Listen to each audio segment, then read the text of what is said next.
साथियों, जय Bharat. History of darkness में आज आपको एक बहुत ही चौंकाने वाला ऐतिहासिक साक्ष्य रखने जा रहा हूं। जैसा कि आप देख पा रहे हैं, बुंदेलखंड अपने आप में एक ऐतिहासिक स्थल और वीरता से भरा हुआ और एक सुंदर वातावरण, प्रकृति का एक खूबसूरत नजारा जहां देखने को मिलता है, वहीं कलिंजर जैसे ऐसे वहां पे तमाम ऐतिहासिक धरोहर हैं जो लोगों को आकर्षित करती हैं। और ऐसे तमाम वीडियो आप देख सकते हैं, लेकिन इन चमकते हुए इतिहास में कुछ ऐसे अंधकारमय इतिहास जिसे मैं हमेशा आपके सामने रखने का प्रयास करता हूं, वो भी प्रमाण के साथ। तो आइए आज बुंदेलखंड, जिसे बुंदेलखंड कहते हैं, कलिंजर, महोबा, बांदा, चित्रकूट जो एरिया आता है, ये सब बुंदेलखंड के अंदर सब अपने ऐतिहासिक के लिए वो आज प्रसिद्ध है। तो मैं बुंदेलखंड के इतिहास के बारे में, देखिए, B.A. स्मिथ बहुत ही एक चर्चित नाम है, जिन्होंने हिस्टोरी ऑफ बुंदेलखंड लिखा हुआ है। देखिए पेज नंबर 32, एक बहुत ही चौंकाने वाला जैसा कह सकते हैं कि एक तथ्य मैं आपके सामने रखने जा रहा हूं। आप चाहिए तो इसका शॉर्ट स्क्रीन लेके रख सकते हैं। ये देखिए शॉर्ट स्क्रीन आप ले लीजिए। अब मैं आपको दूसरा इसका पेज और एक है, वह भी आपको दिखा देता हूं, फिर उसके बाद हम आपको हिंदी में बताएंगे। आप जो यह पीले में जो मार्किंग किया हुआ देख रहे हैं, ये प्रकार से कह ले ताम्र पत्र का यहाँ पे जिक्र है, और आगे हम बताएंगे वीडियो में। और आप देख सकते हैं दूसरा पेज जो है, इसका भी आप चाहें तो शॉर्ट स्क्रीन ले सकते हैं, या तो B.A. स्मिथ की हिस्टोरी ऑफ बुंदेलखंड में आप जाएंगे तो वहां पे पेज नंबर, जैसे हमने बताया, 32 और 35, 1881 में यह पुस्तक लिखी गई थी। अब आगे मैं आपको इसका हिंदी में इतिहास बताता हूं। देखिए B.A. स्मिथ, बुंदेलखंड का इतिहास। ऐसे तो पूरा है, आप जो उसको पढ़ेंगे तो बहुत ही मतलब ऐसे ऐसे खुलासे और प्रमाण के साथ जो आज लोगों को पता ही नहीं है। देखिए B.A. स्मिथ साहब बुंदेलखंड के इतिहास में क्या कह रहे हैं। अजय पाल और घर के बारे में किदवंतिया बहुत ही उत्सुक है। अर्थात क्या है, वहां पे जो कहानियां हैं, 1881 की बात बता रहे हैं कि वहां पे जो एक लोगों के जुबान पे इतनी मतलब वो उत्सुक कहानियां हैं कि क्या कहते हैं, और उसके कुछ ठोस आधार भी हैं, क्योंकि पर्याप्त स्वतंत्र सबूत हैं, जैसा कि वर्तमान में दिखाया जाएगा, संदेह से परे साबित करने के लिए, ताकि कोई जिसे संदेह करे उसे साबित करने के लिए वो आगे दिखाया जाएगा। एक समय में एक भर राजा महोबा में मौजूद था। देखिए यहाँ पर एक और चीज था, कह रहे हैं जो ये अजय पाल किदवंतिया जो है, ये मतलब क्या ऐसा, मतलब किदवंती वहां पे इन लोगों ने एक बार पूरे हिंदुस्तान को, कौन, अजय पाल और जो है वो भर जो शासक होते थे, उन लोगों ने मिलकर थोड़ा यहाँ पे उसी कंफ्यूजन को दूर किया कि ये भर कि राजाओं का नाम जो आज तक गायब हो गया है। सबसे बड़ी मिस्ट्री जो है या मिस्टेक है आज के भारतीय इतिहास में, कि भर सब जगह कहीं भी एक इतिहास खोलेंगे तो वहां पे एक भर या भारसियु तो आते हैं, पर उनके राजाओं का नाम कहाँ से कैसे गायब हो जाता है, यह सबसे बड़ी खोज का विषय है। तो साथियों आइए, कह रहे मौजूद थे कथन, यह कथन है कि अजयपाल और भर ने सारे हिंदुस्तान को जीत लिया, लेकिन यह कथन पूरी तरह से निराधार नहीं है। अब मैं कह रहे हैं कि अब मैं कुछ विस्तार से उन साक्ष्यों की जांच करने के लिए आगे बढ़ूंगा जो महोबा में और कलिंजर के पड़ोस में भर प्रमुख के अस्तित्व को साबित करते हैं, अर्थात जो वहां के भर शासक थे पूर्व में उनकी अस्तित्व को साबित करते हैं। महोबा के कानून को परिवार के पास कब की बात हो रही है, देखिए एक सनद की प्रति है, यानी इसकी एक लिपि है, इस प्रति है, कॉपी है, जिसकी प्रति दिनांक 17 दिसंबर 1850 के तहत जालौन के सहायक अधीक्षक के हस्ताक्षर से प्रमाणित भी है। वो जो जालौन के सहायक अधीक्षक थे उससे वह प्रमाणित भी है।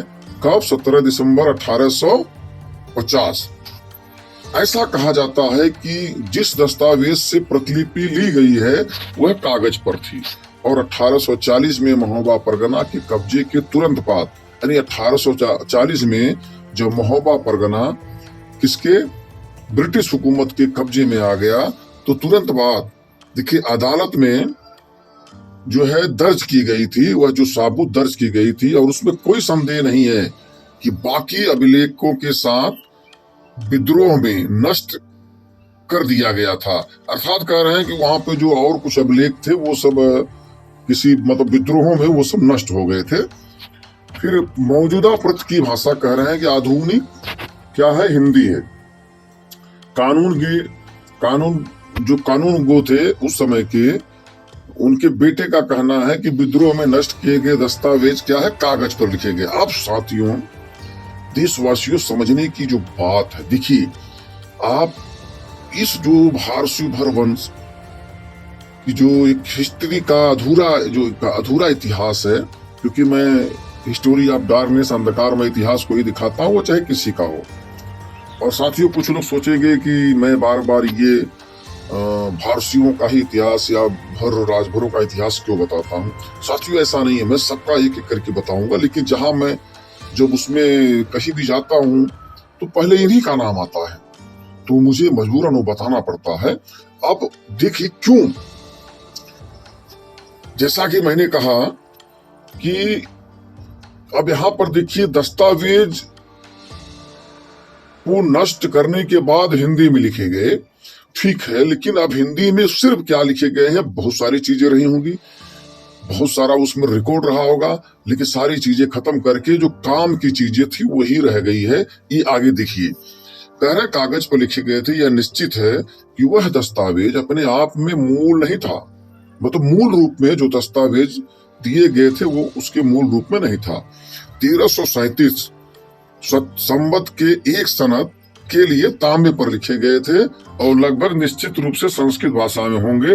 हालांकि मुझे यह मानने का कोई कारण नहीं दिखता कि वह मौजूदा प्रति एक जालसाजी का प्रतिनिधित्व करती है। कह रहे हैं मुझे मतलब मानने में ऐसा कोई कारण नहीं दिखता है कि वो जालसाजी का प्रतिनिधित्व करती है, अर्थात किसी जालसाजी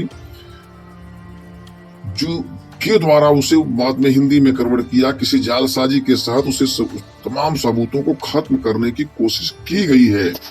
मेरा मानना है कि यह एक वास्तविक अनुदान के अनुवाद की एक प्रति है जिसका मूल बहुत पहले खो गया था या जालसाजी के तहत उसको खत्म कर दिया गया है।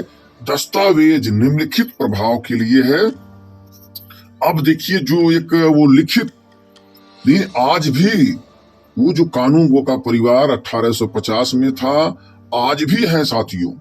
अब चूंकि इस भारसी भर राजभर समाज में आज तक कोई ऐसा जागरूक ही नहीं हुआ कि ऐसी ऐसी साबूत को वहां पहुंचकर हम निकालें, उनसे लें।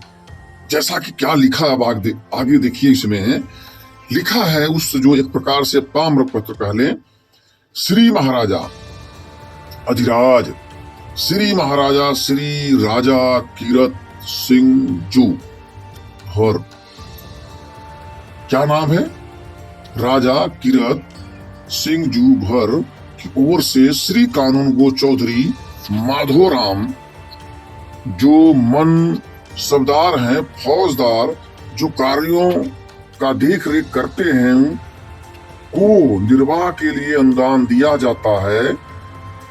वह है गांव टीकामऊ, बीजानगर और कपरोरा, और 2% और प्रत्येक गांव के लिए 2 रुपए का उपहार, और चबूतरे में प्रत्येक गांव के लिए 9 बांध, चबूतरा में प्रत्येक गांव के लिए 9 बांध, और शहर में जो प्रथागत बकाया थी, मतलब पहले का जो बकाया है, और शहरों में 350 बीघा, और शहर में कितना 350 बीघा, कोई दखल ना दे और वफादार बने रहे।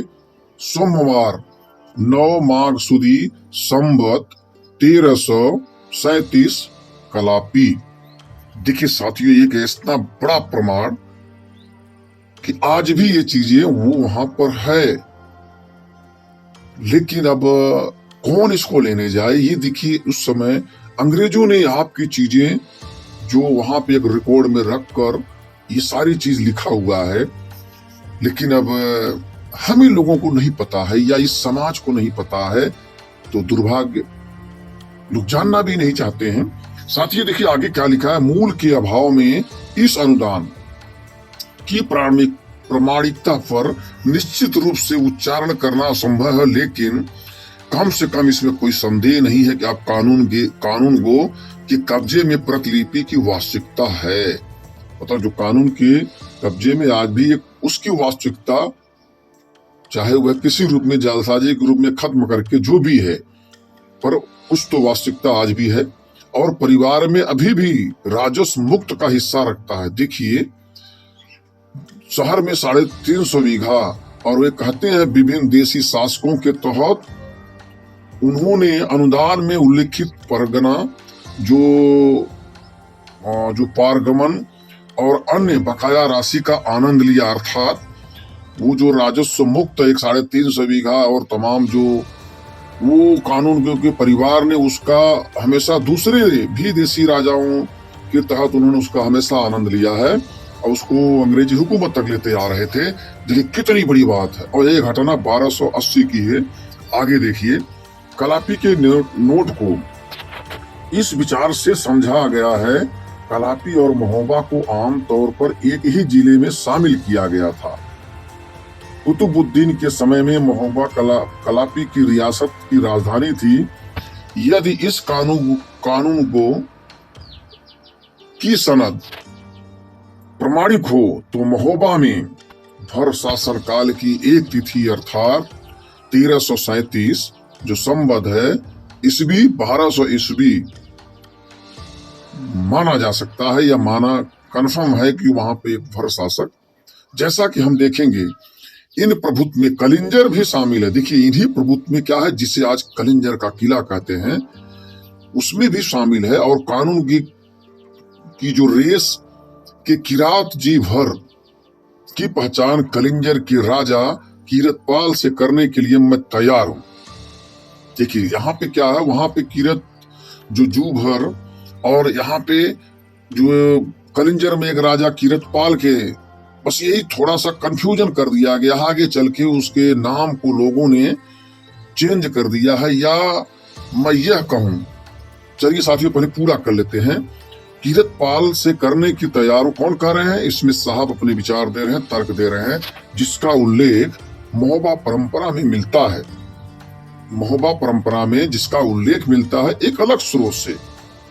यह परंपरा महोबा में पीर मुबारिक शाह के दरबार के संरक्षक के लिए एक लंबी जो है आदिनांकित फारसी पांडुलिपि में दर्ज है, जो 1309 संवत में उस मंदिर की नींव का लेखा जोखा देती है, जिस वर्ष से यह संबंधित है कि राजा कीरत कलिंजर के पाल ने मंदिर का दौरा किया और 700 बीघे भू राजस्व मुक्त प्रदान किया। इस भूमि को अभी भी धर्मस्थल के संरक्षक द्वारा राजस्व मुक्त रखा गया है। यानी जो महोबा में दूसरा एक वहां पे कलिंजर के वो कीरतपाल, वहां पे क्या कर दिया गया। तो अब साथियों इस प्रमाण के साथ जो मेरा तर्क है कि भर शासकों के साथ में जो नाम आगे इनके जो राजाओं का नाम एक प्रकार से वो छुपा दिया गया, जब जैसे ही दूसरे जैसे अर्थात 12वीं सदी के बाद जैसे ही मुस्लिम काल का आगमन होता है तो तमाम मुस्लिम काल इस फारसी भर शासकों के एकदम विरोधी होते हैं, इनके दुश्मन होते हैं।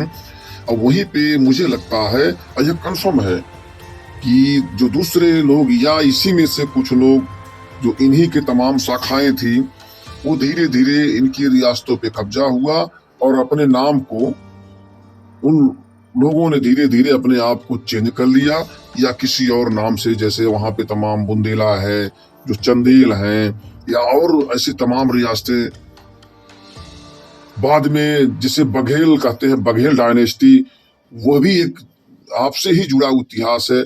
मुझे लगता है ये सब चीजें आगे चल के वो धीरे धीरे आपके जो राजाओं का नाम वो कन्वर्ट हो गया है और यही से जो भर शासकों का हिस्ट्री है वो अंधकार में हो जाता है, लेकिन खोजने की जरूरत है।